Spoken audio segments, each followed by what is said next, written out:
Hello, my name is Matteo, and today I will be discussing the importance of measuring the effect that the ICDS has had on malnutrition in India. So, here's a quick background on the issue. Food insecurity is defined as lacking access to safe, sufficient, nutritious food. This can result in malnutrition. In the world today, there are about 800 million people who are malnourished.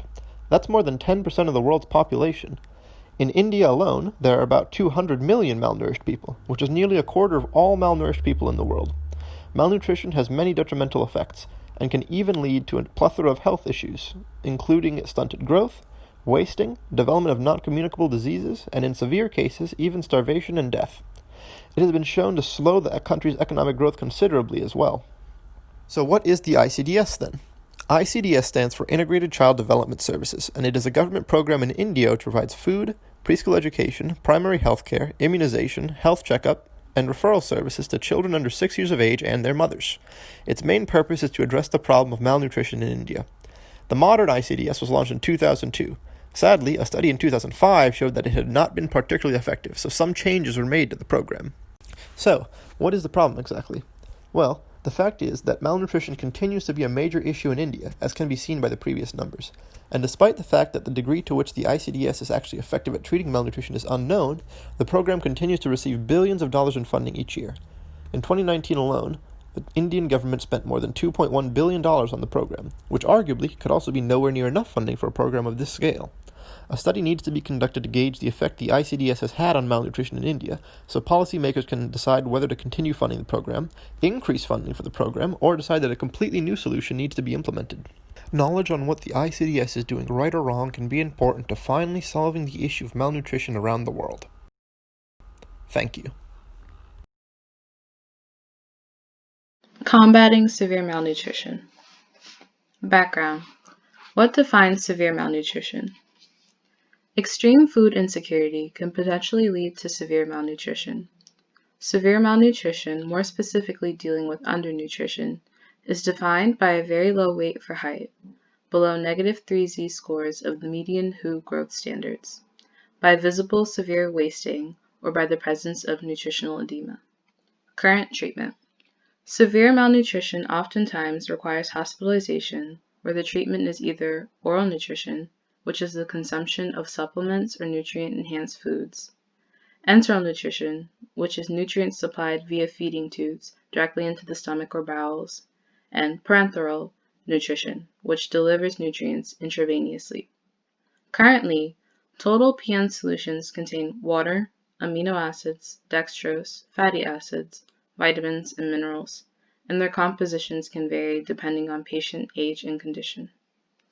Why it's an issue. Since intravenous drips and feeding tubes aren't easily accessible, are oftentimes very expensive, and require medical professionals, the need for a more effective and innovative way to deliver these much-needed nutrients is necessary in order to help those suffering from severe malnutrition recover. The solution to addressing this issue would be medical nutrition. Creation of an oral supplement paste that is a modified version of other oral supplements would help adapt and treat malnutrition much quicker and much more effectively than its predecessor, without the need for IV fluids or feeding tubes. It would also ideally be a non-perishable supplement that is able to last a very long time. Not only would it be effective in treating severe malnutrition, it would also be much more cost-effective. This is the list of citations that I used. Thank you. Today I'm going to talk about how cold chain storage infrastructure can be used to combat food insecurity. Food insecurity and malnourishment are rampant throughout India. In 2014, the Comprehensive Nutritional Survey was completed in Gujarat, which assesses the effects of malnutrition in children under 5, and it indicated that most children experience some level of malnutrition that has impacted their growth. Food infrastructure is key to addressing this.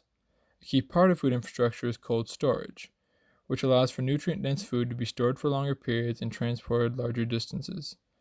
Large areas of India currently lack cold chain infrastructure, as can be seen here. As a result, up to 20% of India's food yield is wasted every year. Little of India's food is transported cold, which is a problem for urban communities that are far from agrarian centers. To look into the relationship between cold chain infrastructure and food insecurity, we started by looking at the current malnutrition levels in Gujarat, India. For our innovation, we decided to replicate the comprehensive nutritional survey in Gujarat with a more thorough, in-depth line of questioning to truly assess the levels of malnutrition in the region and compare it with the 2014 CNSG. By collecting and comparing this data, we will be able to see if current efforts being implemented are working effectively, or if new measures should be used to combat the issues currently plaguing the area. The next step is to create a servicing database containing information related to cold storage infrastructure that ranks regions based on need. Given the information we currently have for the regions in India facing serious malnutrition, along with the current amount of cold storage being used to transport and preserve nutritious food, we'll be able to compile data together in a database and use it to determine which regions are currently using cold storage and conclude whether or not it is affecting the levels of malnutrition over a given period of time. Determining the amount of food that is being transported or preserved via cold storage will allow us to see which regions have the highest amount of food waste and if that correlates to malnutrition levels.